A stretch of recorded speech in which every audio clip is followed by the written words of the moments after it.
Hi, it's editing Siobhan. Just before we get into the video that you're going to watch, I really want to apologise for just taking a little bit of time away from uploading. I really want to do it like twice a week, Tuesdays and Fridays if I can, but some other stuff has been going on in my life and it just, yeah, it kind of overwhelmed me. I don't want to go into it too much, I don't want to put too much out there, but there's some stuff going on at work. They were like rearranging it all, and my name came up in the first round of things they're doing, so it's been a little bit awkward. I'm still waiting for decisions to be made. There's like a few options, so yeah. First few days I really didn't take it well. I'm feeling a lot better now. I've been talking to my area manager a couple of times, and I've talked to my boss and stuff as well, so like my next manager in line, like she's between me and the area manager, so I'm feeling better about it than I was, but that's why there's such a delay, and also why I probably haven't reviewed so much, because I've just gone on like the very basic stuff. Also, this video is going to be kind of timely because I think I was talking about it in this video. It's been a couple of weeks since I recorded it, but I did the last Scooby night last night, Scooby Agents Party. So yeah, that was pretty good. It's really weird because one of the I think it's only one of the agents from last night was one of the first people I submitted to, and she was very nice, but it was still a no. So that was so weird seeing her in person. But some of the stuff they were saying was talking about some of the ideas, like some of the ideas I've written, I think kind of fit into the pigeonholes they were talking about. So I've really got to like pull my finger out and start writing. But I find it really hard to write when I read and read when I write. I know that sounds really weird, but like I kind of read until I get inspired, and then I like churn out a few thousand words, and then I have to go back to reading again. And yeah, I think I've set like 50 books to read this year, and I'm about one book behind at the moment. So just trying to read and read and read. It's like a book a week, more or less. So yeah, I hope you enjoy what I'm about to talk about. Yeah, please give me feedback. And on with the video. Hi, it's Siobhan by Books. Welcome to my channel, or welcome back if you've been here before. Today, again, I am not reviewing a book. I swear this is a book channel, but I've been asked, I think, a couple of times to talk about my writing, and I tried to do this before anyway, but I was not in a good place that day. Like all the health stuff I talked about in the Midnight Sun video, it gives me chronic fatigue, and sometimes when that kicks in, like I cannot say the right thing. Like there was a day recently I was trying to talk to people at work and it just came across really badly, and I was just like, you know what, Siobhan, just back away and stop talking to people today, because it's gonna go badly. It was my day off as well. We were on the WhatsApp group, so yeah, needless to say, that video was all over the place. So a little bit more structure today. I'm probably going to be reading from my laptop today. As you can see, it's covered in all sorts. Turn it up so you can read it. So like the Gishwares, that was the first year I did it. Ace Dragon, McBusted sticker, a couple of NaNoWriMos, another McBusted. That's from Supernatural. It's like a Sam and Dean graffiti art thing. And then my son decided, oh, I've accidentally taken some of it off. He decided to put some of his well done stickers on my laptop. So that one says good girl, but I've taken it off, so apparently I'm not a good girl anymore. This was when he was a bit younger. I've had this, it's a brand new product obviously, but I've had this for 7 years now, and it's still as good as new. Sometimes I'll have an issue with a program or something these days, but after 7 years, it doing a little colour wheel thing, it's pretty good going, considering. I was going through like Microsoft computers every couple of years, and it wasn't right. So yeah, that's why I upgraded to this. But I do have, probably won't be able to see it, that's like me scripting for the day. I do have Word on it, Word for Mac. And I do also have Scrivener, which I find easier to write my stories on. But I'll go into that a bit later. So yeah, I will need to do like stuff on here to go through. I'm really sorry about that.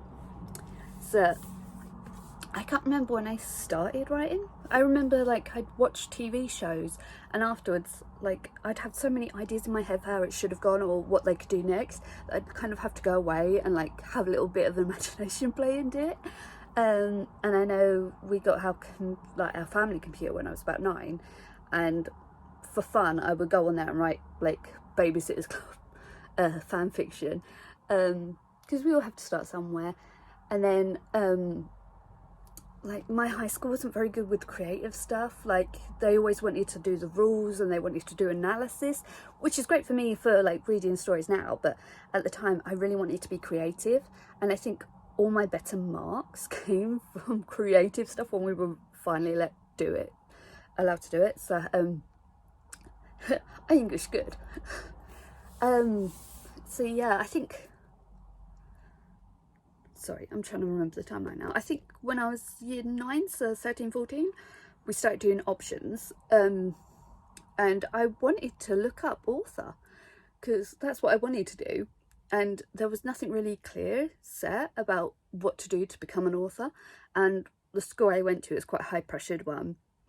They were very much like, if you're not going to go into like the sciences or like, I don't know, become a diplomat or something extreme like that, then you're basically wasting your life and wasting your time there, because why are they educating you?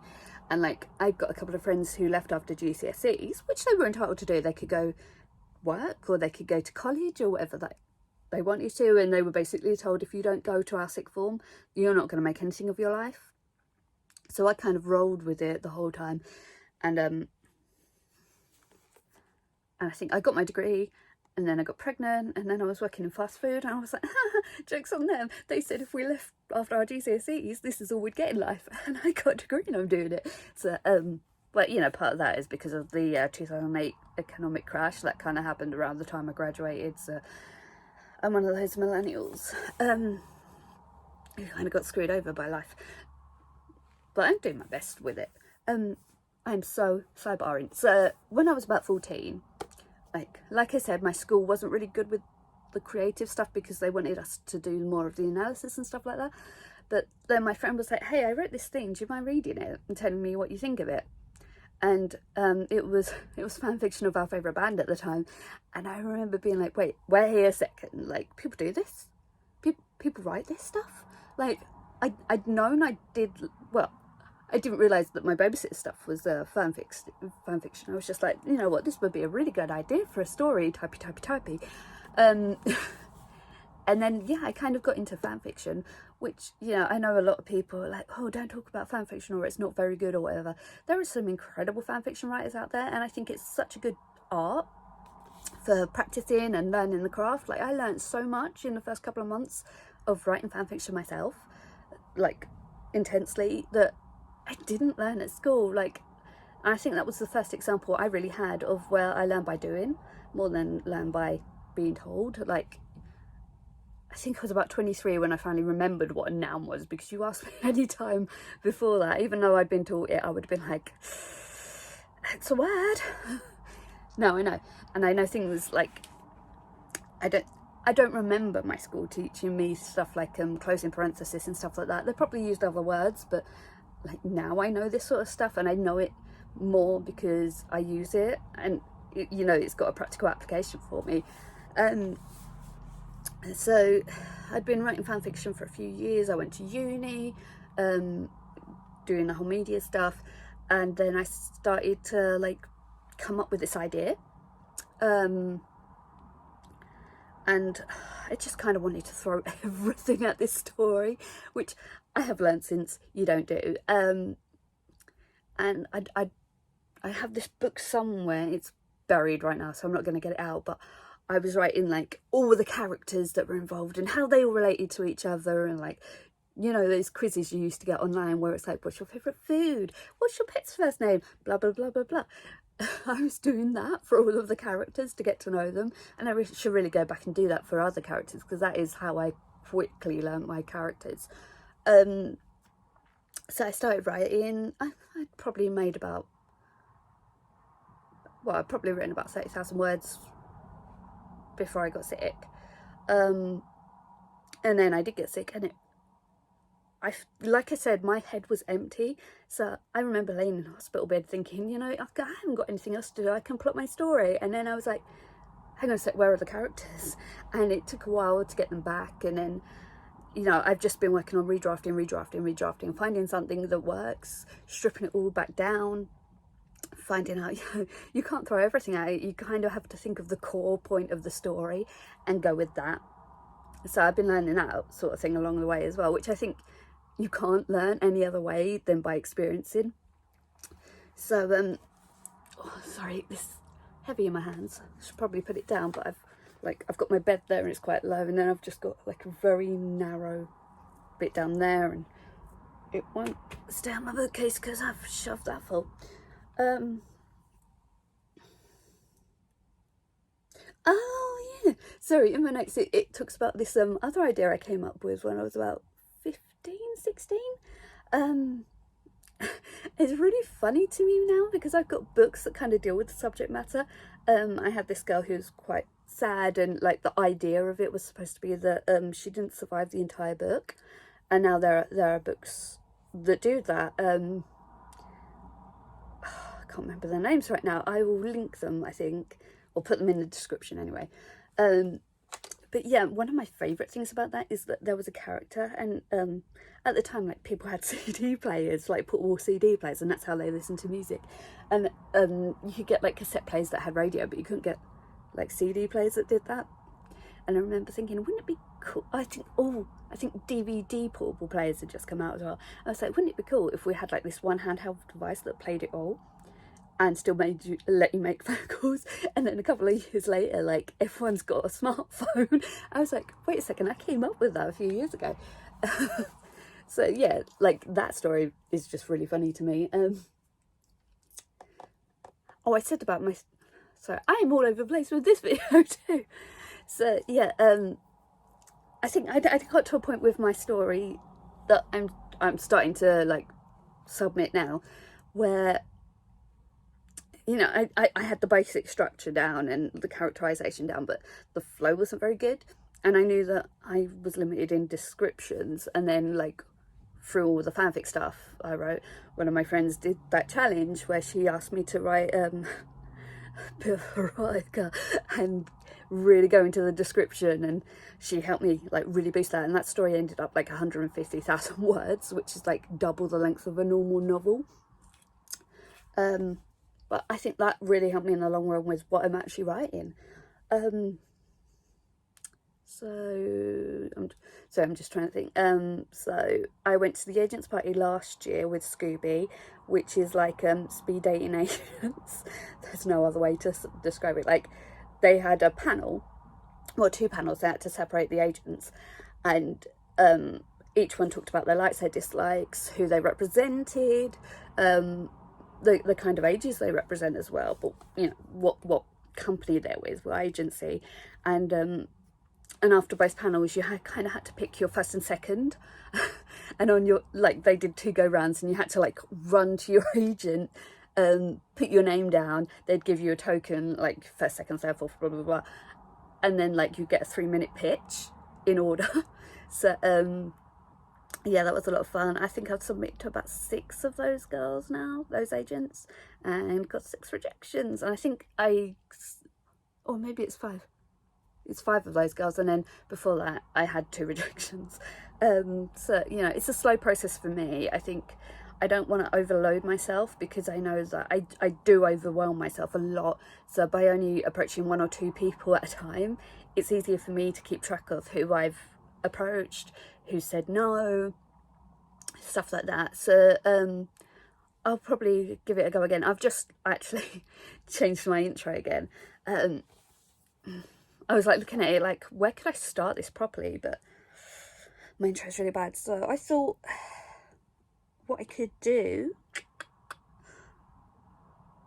is read out the synopsis of the story I'm trying to...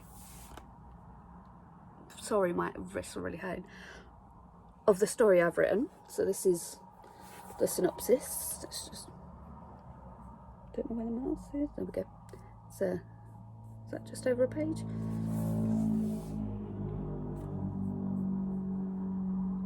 yeah, like literally just over a page. You know, there's probably things that could be tweaked still, so I'd love to have, well, I have had a couple of people read over it, and I know people have said about my writing that it doesn't make sense that I haven't been published yet, but maybe it's just the story I'm trying to tell, I don't know. So I'll read this one, and then I'll talk about other ideas, because I have an ideas notebook as well that I write in. And I've said before, you know, there are no real new ideas, there's just the way you handle it. I think that came across in the one about Sarah Crossan's book Toffee / The Sky's Mine, and also I think it counts for Date Me Bryson Keller and 7 Days. Like, they are same ideas, one might have been taken from the other in one instance, but you know, the execution is very different, and the styling is very different as well in both cases. So this probably isn't an original story, but I think for me, like, the voice is original, because the plot of the story, what happens to cause this story, it's usually given to a secondary character, or it's kind of mentioned but kind of glossed over, and I always want to hear more of the story. I think there's so much depth in this narrative. Maybe I'm not the one to tell it, but who knows. So anyway, my synopsis, and this is nerve-wracking, okay? It's really hard to put yourself out there, and you know, a synopsis has to encapsulate so much of your story. I'm probably going to leave the little bit at the end, actually, because I think there's a spoiler, and I want to keep something special for when it ever gets published. But yeah, we'll see. So being the new girl isn't easy, especially if you're quiet like Kaylee is. She and her parents have just moved to Illinois, and she has to work out how to fit into her new life. So it's easy here, right? Luckily, there is Becky, the bubbly girl who meets her on her first day of school, who instantly welcomes her into her friendship group. And then there's Curtis, the good-looking boy next door, who is willing to help her however he can. If only he told Kaylee that he had a twin. If only he told her that they didn't get along. Kaylee has to work through the minefield that is the warring twins and all the other connections her new friends have, not to mention dealing with the strained relationship she has with her parents, who keep trying to get her to come out of her shell and talk to them. Slowly, she begins to find her feet and solidify her friendships. There's Thomas, the Indigenous American, who reads what seems like a new book every day, who has a secret that Kaylee stumbles onto. There's Fern, the blonde gossipy cheerleader, who is loyal to her friends, and Claudia, the breathtakingly beautiful girlfriend of Carter, who seems reserved in Kaylee's presence. Of course, there's Becky, who has been there from day one, whose father I've done really bad grammar here. Whose father turns out to be Kaylee's dad's boss. And then there are the twins, Carter, who is moody and sarcastic, and Curtis, who seems overly friendly and eager. It's not the same twin. As these friendships grow, Kaylee slowly begins to reveal bits and pieces of her past. The more she opens up, the more she realises the scope of the horrible mistake she has made that has led her parents to move them to another country.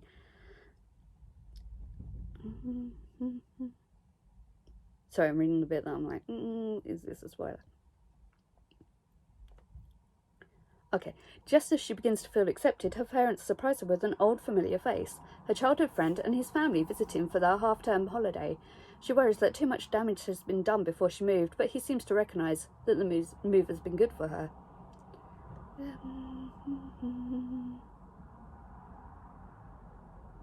Yeah, I'm going to leave the last paragraph because it's like a major spoiler, and I might have shown you on the screen already.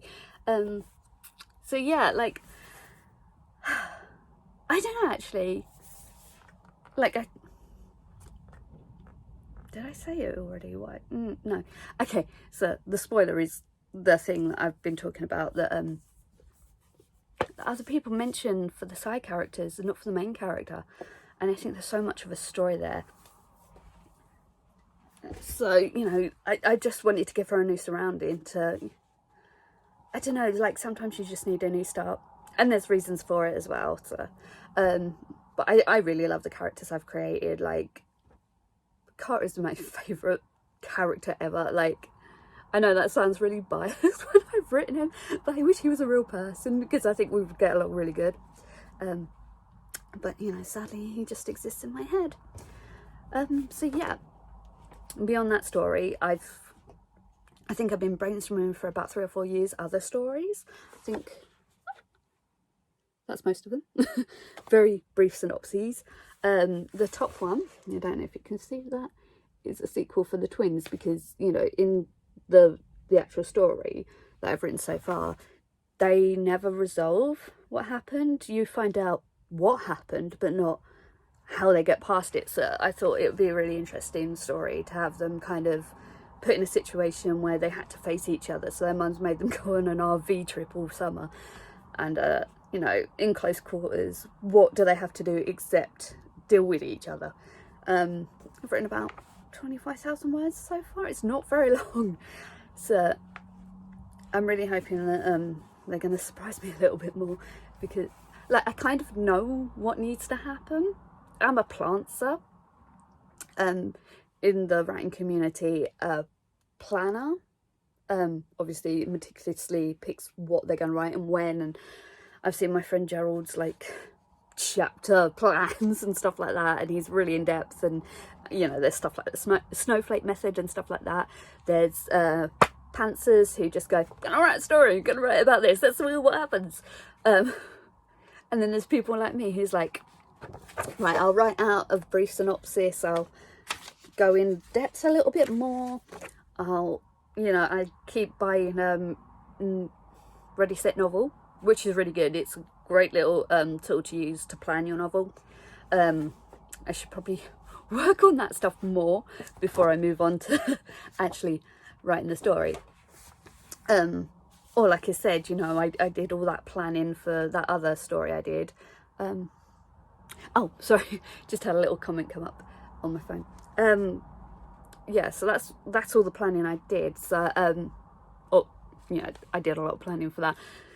So I think, yeah, like the agents party this year, which is very different. It's a Zoom call where we have a Q&A panel with a couple of agents, and then people who submitted their stories have some feedback.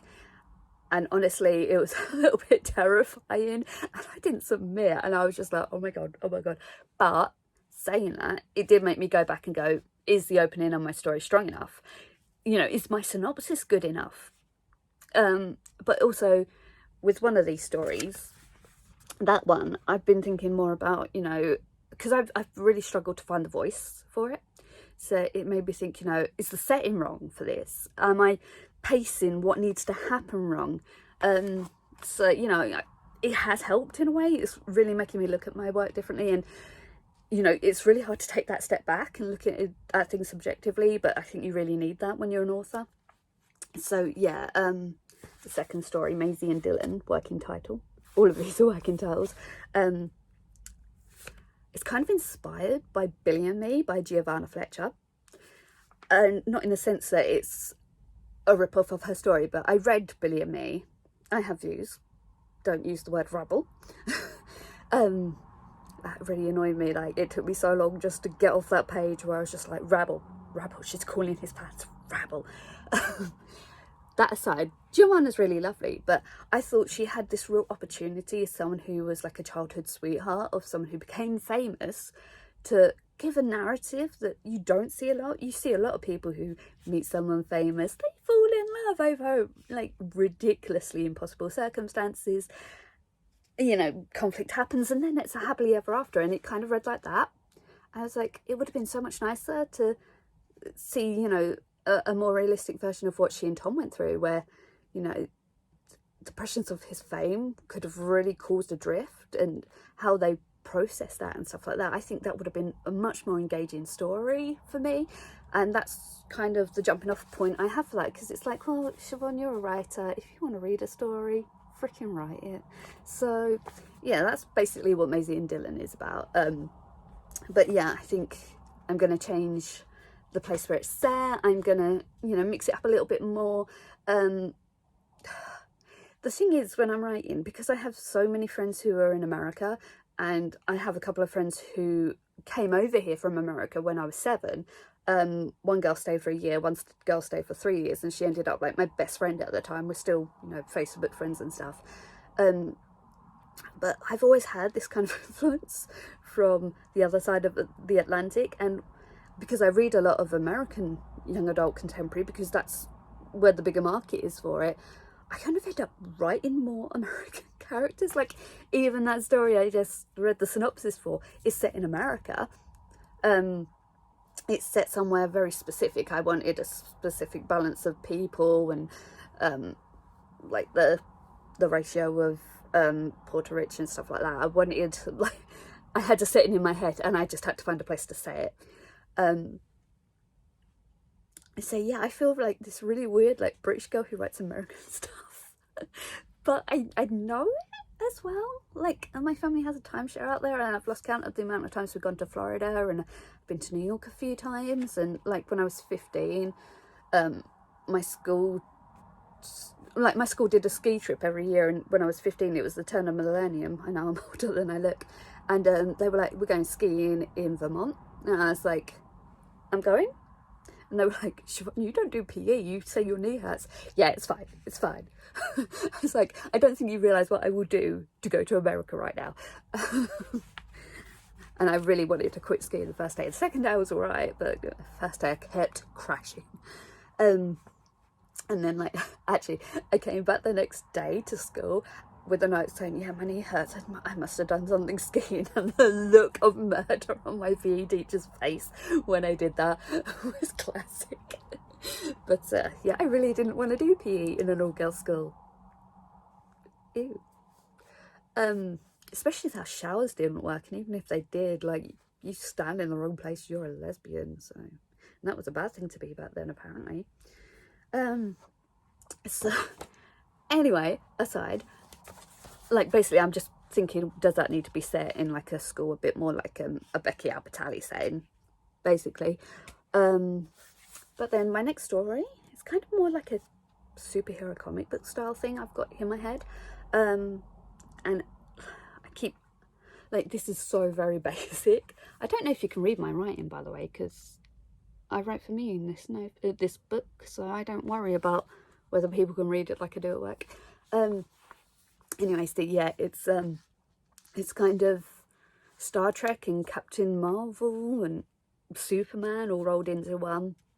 You know, the survivor of this ship crash lands on the planet, but something in the atmosphere makes her fuse with the ship, and then somehow she has abilities from whatever's going on. I've got to do a lot of research, really, because it's all like scientific stuff, but yeah, she becomes a superhero for the people on this planet. And you know, kind of like I said, Captain Marvel / Superman. So I don't know actually if you ever saw what used to be here, it's now here, but oh, that sounds good. Sorry, my son's photo's down there as well, but I have a bunch of comic books too, because this was available at MCM. Gotta have that. What's that? Oh yeah, the Spider-Man / Deadpool stuff was really good. I've got most of that. Gwenpool's amazing, and oh no, that's more. Oh, is that the Captain America and Black Panther? I got that in Australia.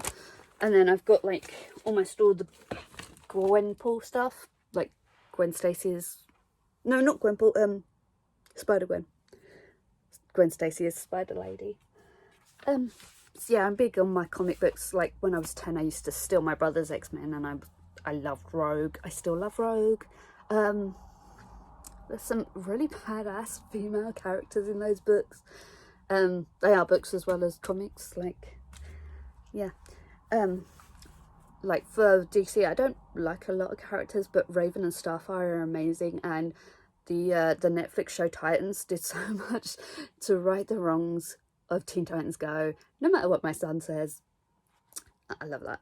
So then the next idea I've got written down here, working title sick, it's an own voices story. So I wanted to kind of chronicle what happened to me when I was going through all my TTP stuff, but like put it in a fictional world. And I think I started writing what actually happened to me, and just like writing that down almost like a diary, and then from there I'll adapt and, you know, create another narrative, hopefully, of things that happened, which I think some things will be a little bit unbelievable, like the nurse who stabbed my foot to get blood out and then laughed.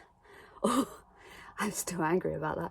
Or like when I was getting blue lighted from my local hospital to the specialist hospital, like the ambulance was like lights going, siren going, everything. We were speeding down the wrong side of the road, and all of a sudden we stop, and you could hear traffic lights beeping because they beep over here, and then I just heard the ambulance driver lean out of the window and go, "We've got someone in the back dying here, love." I was like, "Whoo, is he exaggerating just to make a point?"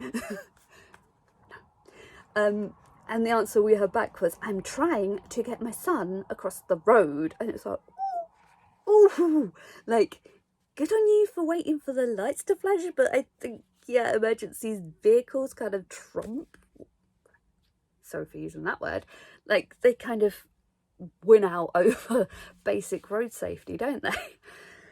But yeah, these things actually happen, so, you know, they've got to make an appearance, really. Can you imagine someone editing that? Can we be a bit more believable? Well, ask my mother.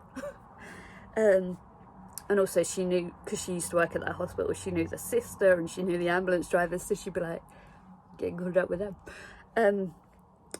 Oh yeah, my final one on this page, I have one more idea I had recently. So there was this show on Channel 4, and I think people have been talking about an American version during lockdown, but I'm not too sure. You know those ones where, like, there's a show where they matchmake strangers based on a bunch of like questionnaires and stuff, and then they meet on their wedding day, and I loved it. I love trash like that. But I thought it was really interesting from a point of view of, can you answer questions and then find your soulmate? Who knows? But what really got me was, like, the channel that does it. I'm totally going to spoil this now. They do celebrity versions of everything, like Celebrity Come Dine With Me, and Celebs Go Dating is another one, actually. And I was like, what if, like, there was a celebrity version and the girl getting married didn't even know until she walked down the aisle that she was walking down the aisle to, like, some A-lister. So that's what that story is about. I have written some of it. Like, all of these have parts written. They're just some more than others. Oh, except the superhero one. But it's just like what I can write at the time. And then my most recent one is a kind of historical retelling, I guess. So a few years ago, my family went to Athens, and my son did not like all the anatomically correct statues they had. Don't think we needed an anatomically correct centaur, but they had those. But there was a book I came across, I think it was Eros or something. Actually, I'll see if I've got it. Okay, no, I don't know where that is. But anyway, I came across this book and I bought it in one of the museums, and it was talking about, like, how love worked back in ancient Greece, like, you know, when Zeus and Hera was a big thing, and I guess the Hellenistic period is what they call it, isn't it? Anyways, reading this book, I came across a couple of terms, and